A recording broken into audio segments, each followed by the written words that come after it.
Hi, Peaceful Living Warriors. Great to be on live with you all again. And today we're going to be talking about who to go to for your emotional support system, because sometimes we go to people who don't give us the support we need. But before we get there, I have a couple of fun things to share. First things first, I am doing a vision board workshop this weekend on a Saturday night. It's starting at 6 o'clock Eastern Time. And I am going to go Facebook Live for the first part of it to talk about what a vision board is and how to create it. So tune in from 6:15 is when I'll get started with that to 6:30 on Saturday evening, and that's Eastern Time. So that's 3:15, 3:30 Pacific Time, and you guys can do the rest of the math if you're in the middle of the country. I know there's a couple people who are. So that's something that I would like you to mark your calendars for if you are interested.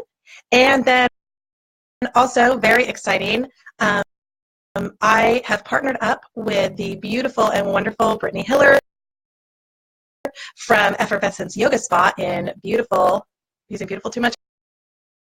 I don't know. It's all about beauty in Beaufort. So in beautiful Beaufort, South Carolina, beautiful Brittany from beautiful Beaufort, say that 10 times fast.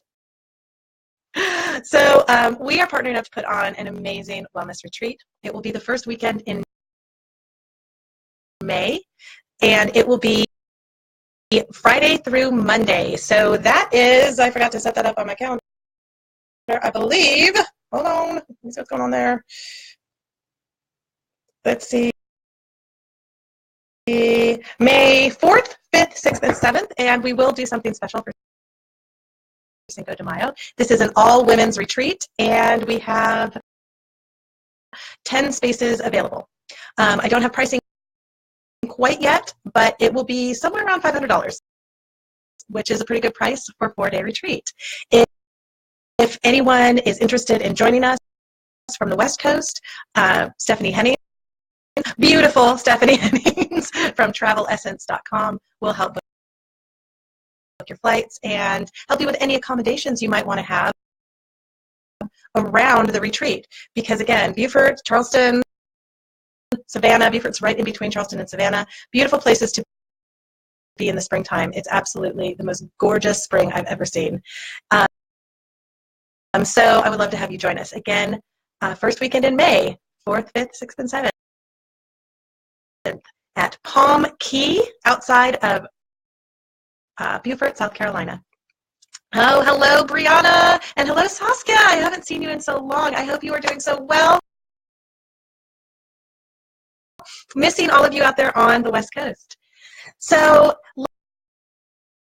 let's talk about going to the hardware store for your milk. Now, I know that sounds silly, but this is actually something that a very, very wise friend of mine shared with me once. It's a parable or a metaphor. And Kimberly Keith, who is a very talented coach, she works with kids and teens on school-based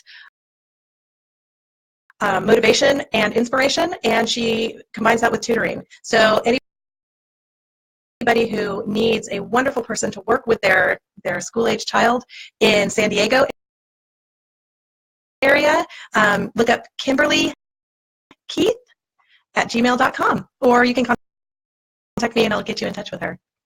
So let's talk about what Kimberly shared with me. It is a parable, as I said, about going to the hardware store for your milk. So I want you to take a step back and imagine that the milk in this story represents your emotions. And where do we normally go for our milk? Well, we go to the grocery store. But sometimes we might get lost along the way to the grocery store, and we end up in the hardware store. Now, what do we find at the hardware store? We find nails, we find tools, we find all sorts of stuff that is not going to quench our thirst, that is not going to nourish our bodies. And again, if you look at this in respect to emotions, what we're talking about is people who are representing your hardware stores. Who might you be going to for your milk, your emotional needs, and that person only has nails to give you, or that person doesn't have anything nourishing to share with you. And that's the moral of the story. We need to figure out who to go to get our emotional support. Now, for some people, it can be a spouse. And I have lots of clients that we talk about how they keep going to their spouse wanting something, wanting this emotional support, wanting emotional intimacy, and they're not getting it. So during coaching, I talk about ways of using mindful communication to maybe change the hardware store into more of a grocery store. But we also talk about what we can control and we can't control. And some of the things that we can't control are other human beings and what they're willing to give us, or what they have to give us. And so often a husband or a wife, a spouse, will come up on this list of people I can't control. Well, the same thing can be true of parents. Those of us who are a little bit in the sandwich generation, where we're taking care of kids and parents at the same time, or even those of us who are young and still really reliant on our parents. I work with a lot of people who are in their 20s and early 30s, and they still have an emotional connection with their parents. But they also often find, my clients at least, that they go to their parents and their parents don't have milk to give them. And it might be that the parents feel like, you know what, you're old enough, you don't need this from me anymore, which can be healthy in some respects. But it also might just be that the parents have never been there for that. And the kids have had to grow up into adults and figure out, well, where else do I go for my milk? Sometimes it can even be our own kids, that as parents, we have some emotional needs. We want respect from our kids. We would like some love back from our kids. And any of you who have teenagers know that that is not 100% something that happens with teenagers. And with some kids, it just doesn't happen at all. And so, again, as parents, we have to be able to step back and say, all right, where am I going to find my grocery store? Where am I going to get my emotional needs filled? And I love this story because it goes together with the story I told a couple weeks ago of parents, people putting the oxygen mask on themselves first. And I told this in respect to parenting. I was writing a love letter to moms to say, put the oxygen mask on yourself first, meaning give yourself, hi Lily, so good to see you.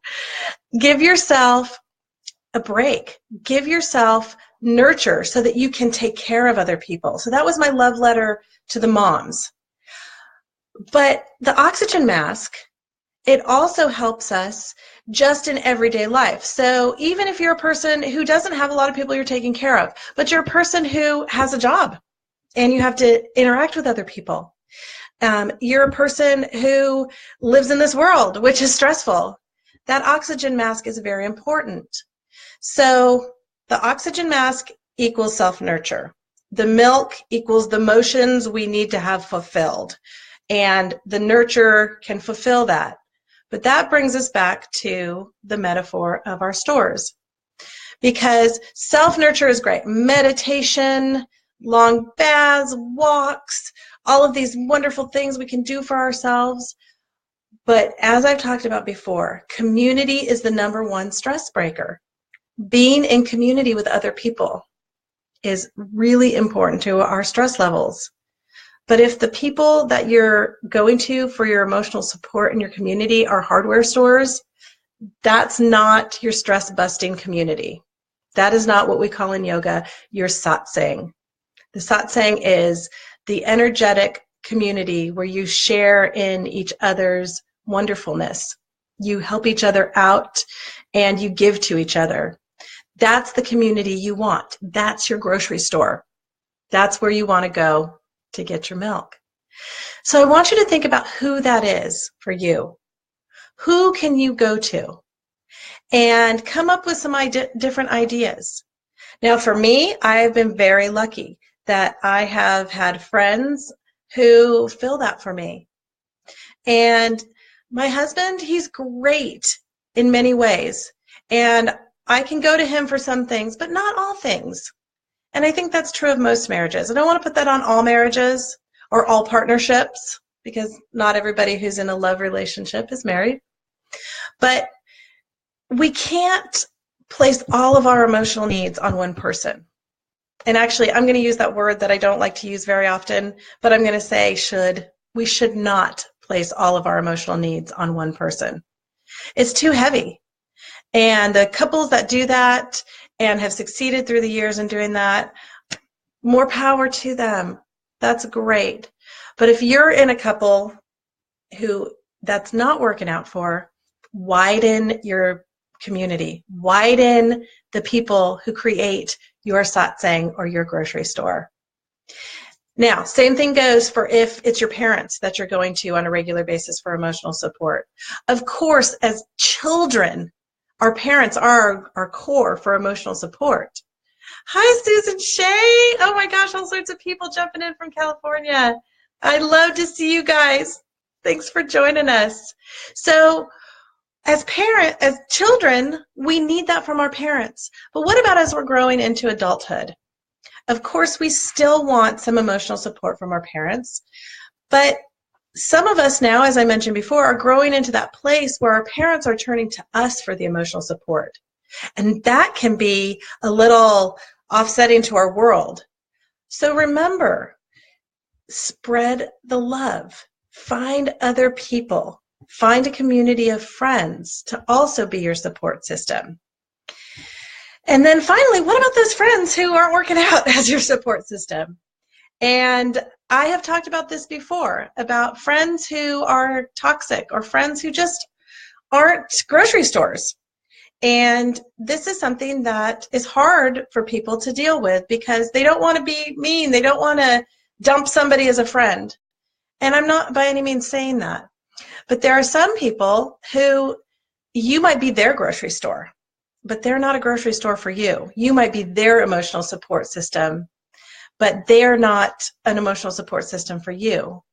So what do you do about that? Just like with our romantic partners, we can have a mindful conversation about it to say, hey, you know, I really love being here for you, and I love to listen and lend support. But one thing I've noticed is that sometimes when I start talking and I tell you about the things I need, you're not listening very much. And I was wondering if you were aware of that. And so hopefully that person will allow you to open a mindful conversation from there. Now, there are some people who will not. And those are the people, unfortunately, that we are going to have to hold at arm's length. And I'm not saying dump them as a friend. What I'm saying is, as you're dividing up your time, allow those people to take up a smaller portion of your time. And then find people who you have a mutual affection society with, you have a mutual support society with, to be in your friend circle, in your satsang. Because again, you need that community. You need the community to be part of your oxygen mask that you place on yourself so that you can be a productive person in society. But that community needs to be the people that make up the grocery store. I even had one client take it so far as to say, yeah, so what I've done with this is this friend, she named a name, she is my cereal aisle. And she talked about how she fulfills a certain need in one way. And then this friend over here, she's my dairy section. And she helps me in this way. And this friend over here, you know, so forth and so on. And I love that because she took the metaphor of the grocery store and she expanded it. And what a great way to build your emotional community, to build your emotional support system. And what a great way to fill in your grocery store. So again, those of you who have jumped on here or who are viewing this later, add your comments on. Tell me where you go to find your emotional needs being met. Tell me the ways in which you create community. I know a couple of you out there in California have a great community in the Palomar Unitarian Universalist Fellowship. What a great satsang that is. And so talk about how that functions in your life. Maybe it's a 12-step group. Al-Anon, AA, Alateen, I could go on and on. Those are great places to, again, find support community. Maybe it's a therapist or a wonderful coach like me. So share, because my Facebook page, while it's all about peaceful living wellness, and I'm kind of the main person on it, it's a place to be in community. So put it out there. Tell us what you need, and let us help you out with your needs. So let's build community. All right. Thanks for tuning in, everybody. It was so good to see those of you who tuned in from both coasts. How cool is that? And remember, May 5th, Cinco de Mayo, 4th, 5th, 6th, and 7th, Women's Retreat at Palm Key in Beaufort, South Carolina. Beautiful Beaufort. And I would love to see you all there. And I'll give you more information on that as the time progresses. Love, light, and namaste.